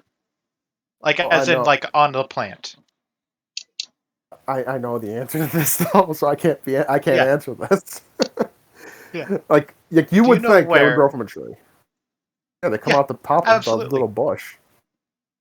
Yeah. And it looks comical because you look at it and you're like, no fucking way that's real. Yeah, exactly. Let's Like there's find a good no picture. reason that should be growing like that. But like it's like the Like, you flower just part have of the this- bush. Yeah. You just have this bush, and on top of the bush is a pineapple. One pineapple per bush. And it's not like it's hidden And either. It's just like there. Yeah, it's just right there. Yeah. Wow. Yeah. Right. Yeah. It's literally just on top of the whole thing.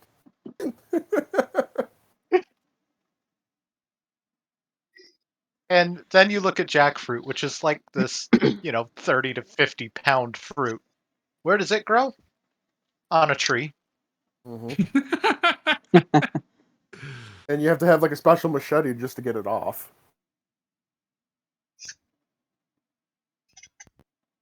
And like it's not just like one jackfruit. They grow in like bundles. Each of those fruit is like 20, 30, 50 pounds. About the size. That's a very deceiving photo. Those are about the size of a watermelon, everybody. Yeah. And those little bumps, those are like 1-inch spikes too. Yeah. So I hereby propose that we should just switch pineapples and jackfruit. I agree.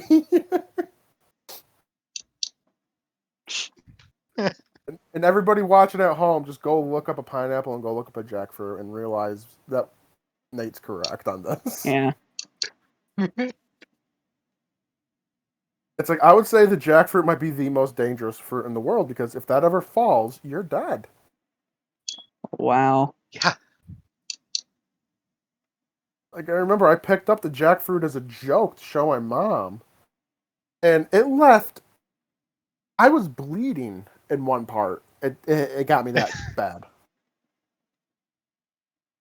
Like, I'm not a weak person. I'm pretty strong. And I was struggling to carry it. Mostly because of the spikes, but... It's a strange fruit.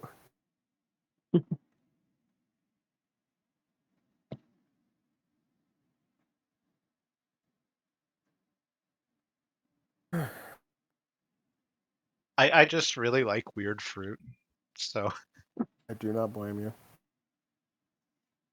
I'm a sucker for exotic fruit. another favorite of mine is the Coco de Mer. I don't think I've ever had that. So Is it- it is a type of coconut, and it has been known for hundreds of years. You uh, have, depictions of it in art going back, to ancient India and in the Middle East. But at the same time, nobody knew where they came from. They Mhm. always simply washed up on beaches. Uh, that's why they're called cocos de mer, because they're coconuts of the sea. And so for a long time, they had a whole bunch of religious significance, all throughout those areas. Mhm. Uh, and they have a very distinctive shape to them. And also, they're really big, right? They're so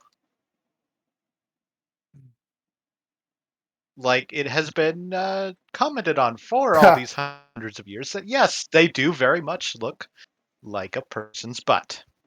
And they're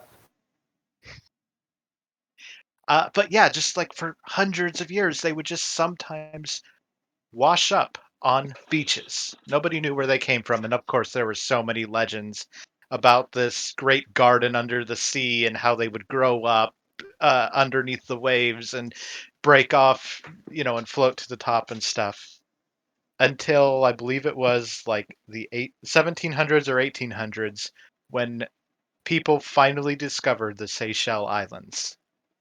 And finally, they found the trees of the Coco de Mer. That's funny as hell. They are native to the Seychelles. And they just Uh, traveled the Nice. world yeah, and they fell because into the just ocean. like coconuts do, right? The coconuts fall, into the water and float off somewhere else. That's how coconuts do. Uh, and, of course, the Coco de Mer is extremely endangered to the point that it's actually illegal in the Seychelles to, uh, you know, eat them without explicit permission. Damn. Yep. So you can't. You have the only way to eat. Damn, I can't talk today. Like if they fall, that's the only time you can eat them, Uh, I or mean, not even. okay, so the thing is, it would probably still be illegal to eat it, even if it falls, It just just makes me wonder because it what it is tastes that like. rare that they need to protect it. Wonder what it tastes like. Uh, Suppose it tastes very similar to coconut because it is a type of coconut. Uh, but yeah, and like there's a channel I watch for weird fruit stuff called his channel name is Weird Explorer, and he did a whole multi-part documentary basically about the Coco de Mer. And spoilers, I guess he never gets permission to try it. Yeah. That's. I mean, it's understandable because considering how Yeah, endangered, that's like a sad ending. It's like yeah. you dedicating so much time for this one fruit and you don't even get to taste it. Like he traveled to the Seychelles and everything, and but he wasn't mad or anything about it. He was perfectly understanding about it. That's But good. yeah, he never got to try it. I just love that people. You said people formed religious beliefs around it. Um, More like not even so much beliefs as it is just rituals and stuff. Um, in Hinduism, it was, I mean, not common, but there's a thing of making beggar bowls out of the shells of the coco de mer. Hmm. Uh, yeah, so their shells would just often be used in various important relics, basically. And That's cool. Originally I was going to make this be an ass joke, but that's actually too interesting to make an ass joke out of.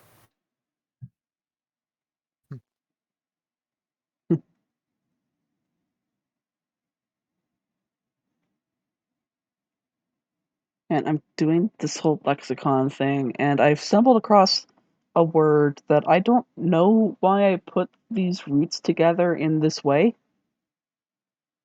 I'm just gonna screenshot it. Is this the dragon language you Yes. tried to show me before? Oh, okay. I know what to I expect. don't know how one becomes the other here. Huh?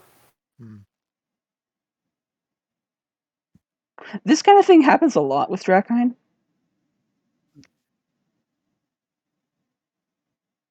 And I don't know how I came to the conclusion of just like trying to make a word and I put these particular roots together. I don't know either. Nate, help. Sorry, what? Basically, I was reading a Wikipedia.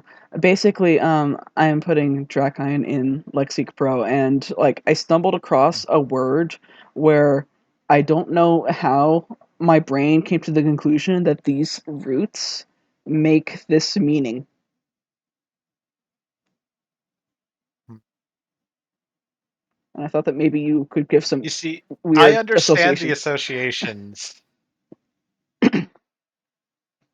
Believe it or not, I do understand the associations here. Can you put them in words? No. Okay.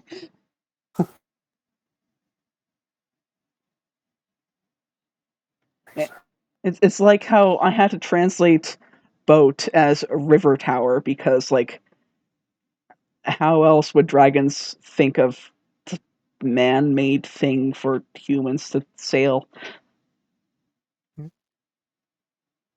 Water birds. I don't know. What? I'm remembering back to a movie, 10,000 BC.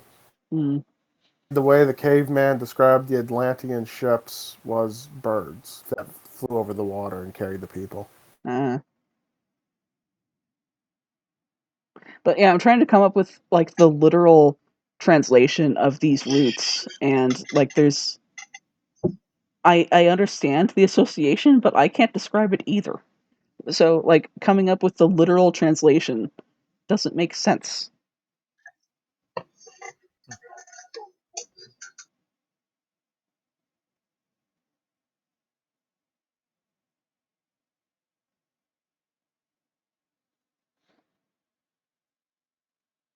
I'm just gonna skip the literal here.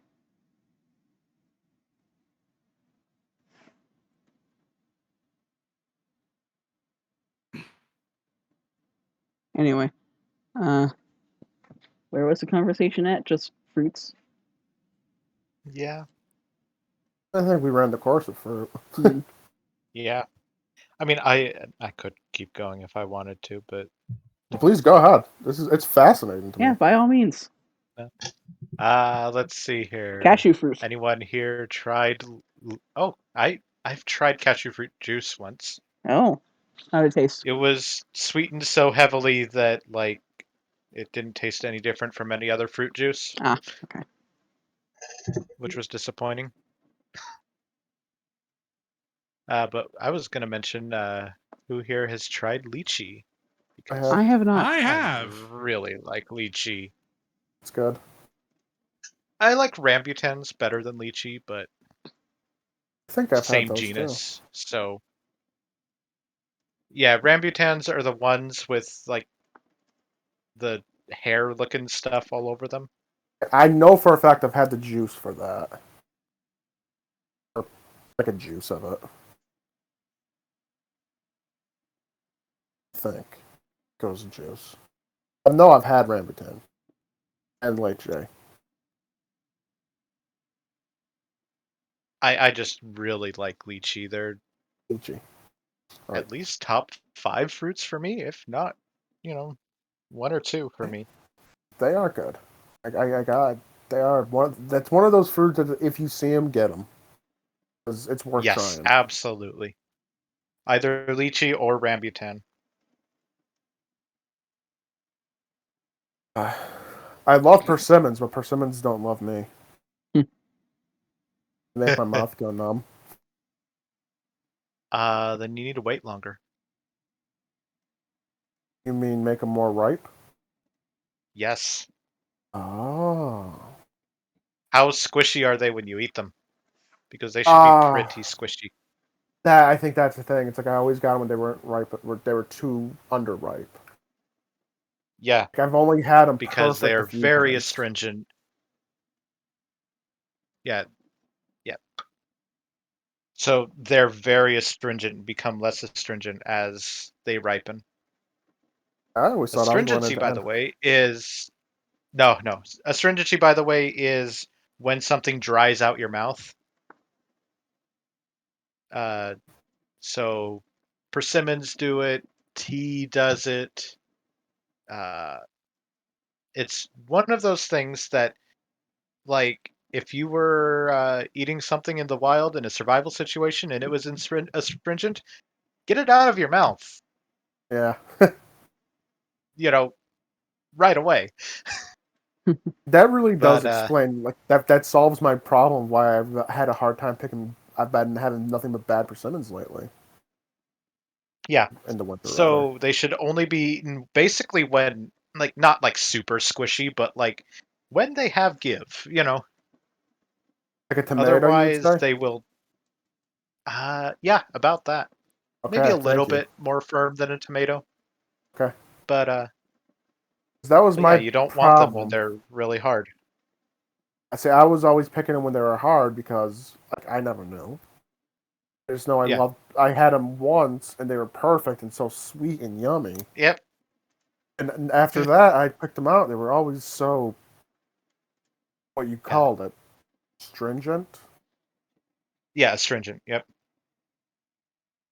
I always thought I was going into a minor anaphylactic shock because it's Yeah. also a similar feeling. Yeah. But yeah, it's like you suddenly get cotton in your mouth, right? Like that kind of feeling. Yes, and Yep. it's like you can't choke it down. Yeah. They were. I Thank you for explaining I am this one. I'm so happy that I knew right away what the problem was too. Yes, you did. Because I could never understand why I was always getting like I always thought they were just spoiled or Yeah. And now, if I let it sit, will it ripen as you let it sit, or do you just have to pick it when it's proper? Can I And leave it in actually, my that's a fridge? good.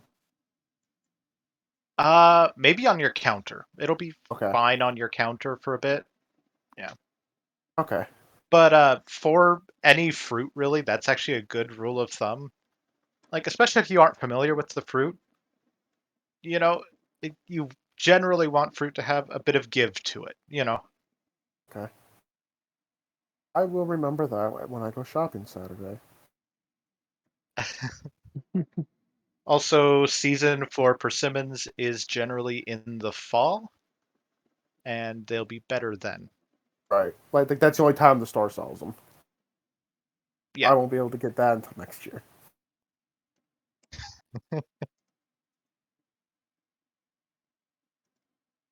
I'm trying That's to all think done. of any other fun fruit. I can't think of anything specific right now. I will say starfruit are delicious. Yeah, I've have never to be had them. careful with them though. I have to be careful. I forget what it is. Let me just look up to see what exactly. Health risks. Oxalic acid. That's what they have. So yeah, carambolas, aka starfruit, have oxalic acid in them, which can be, which for the most part, if you're a healthy person, it won't cause you an issue unless you eat like pounds and pounds of it. But if you have kidney problems, you don't want to eat starfruit because the oxalic acid will It's the absolutely destroy you. same stuff that's in rhubarb. Yep. Oh. So I'm fine then because I both like they're going out of style. Yeah. See, I never knew that. You know what's a fruit I love? They're hard to find sometimes. For me, Huh. anyways. Prickly pear. Cactus fruit. Mm. It's such a good tasting fruit. It's hard to get my hands on it. I mean, I would figure that would be the case in New York. Yeah, it's once in a blue moon in the summer I can find it. Oh, another fruit that kind of competes with lychee for me in terms of favorite fruits is passion fruit. That is delicious. And like especially when they're really good and sour. Oh, so good. That is a really good fruit. It's shame what they look like though. People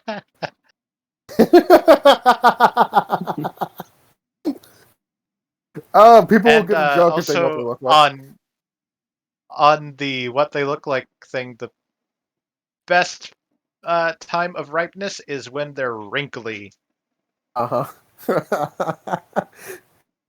uh,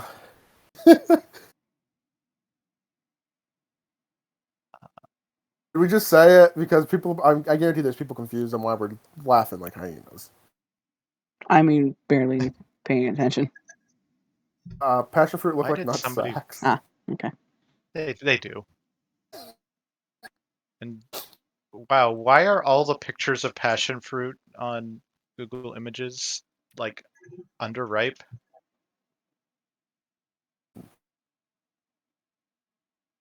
We know Google's not a good source of information. Oh, and then just there's a granadilla on the. Well, it's not even Google. I'm using DuckDuckGo, but still.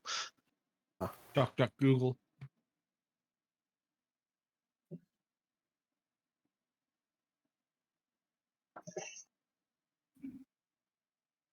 Actually, looking it up, I should eat them when they're underripe more.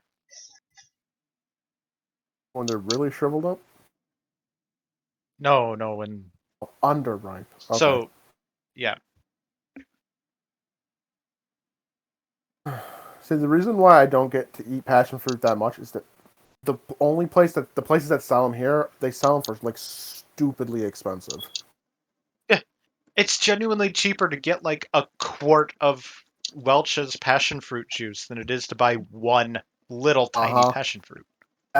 You are not wrong at all. That is exactly how true it is.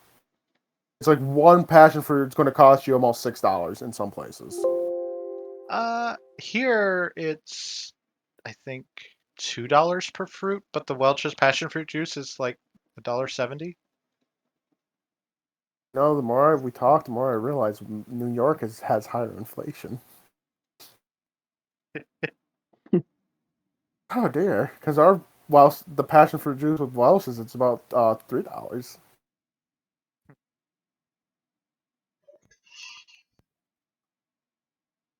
And that'll be done with the coloring of that part of Gyarados. And do the innards. Also, it's 1 a.m. Yeah. Dear, how long have we been recording? Oh, we're at 2 hours. 2 hours. Yeah. Well, if everybody watching mine, if you want to see the rest of Gyarados be done, I highly suggest following me on Twitter. Follow me on Twitter and Instagram, and you'll be able to see the finished product. I'm sorry I couldn't finish it. I'm a slow colorer. Anyone want to plug anything before we fully wrap up? The Ragnarok Raven website. Definitely. Yes, Yep, go that- sign up. That is RagnarokRaven.net. That's all one word. I will probably have it start putting it in descriptions below. Yep. And since I mentioned him and on the subject of weird fruits, Weird Explorer. Fantastic YouTube channel. And this is, I gotta give some good advice to everybody. Don't be afraid to try new things. Go out and try that weird looking fruit. You might like it. Yes. Yep. So I guess with all that said, this is a good place to wrap it up. So if you enjoyed it, leave a like, share it around, it helps to grow the channel, and I always do appreciate it. Become a member of the Phoenix and check everybody else out. Play Sardonyx, go play Protochroma, sign up for the website. It's very important. Things are coming to the website that people might not be expecting. includes me because I have no clue what's going on. You can take like one look at the homepage and to see what I've been working on lately. Okay. So with all that said, this has been Black Phoenix with the Ragnarok Raven crew. Bark. Thank y'all for Bye. watching. Bye, everybody. everybody. Giga, you want to sign us off? No. Okay. Giga's lame, everyone.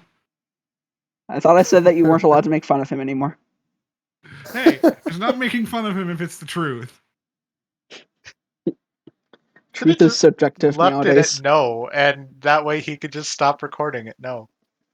I did. Why? That's where I Okay. cut it off, actually. Okay, I'll I probably thought that figure would all be this out perfect. then. I just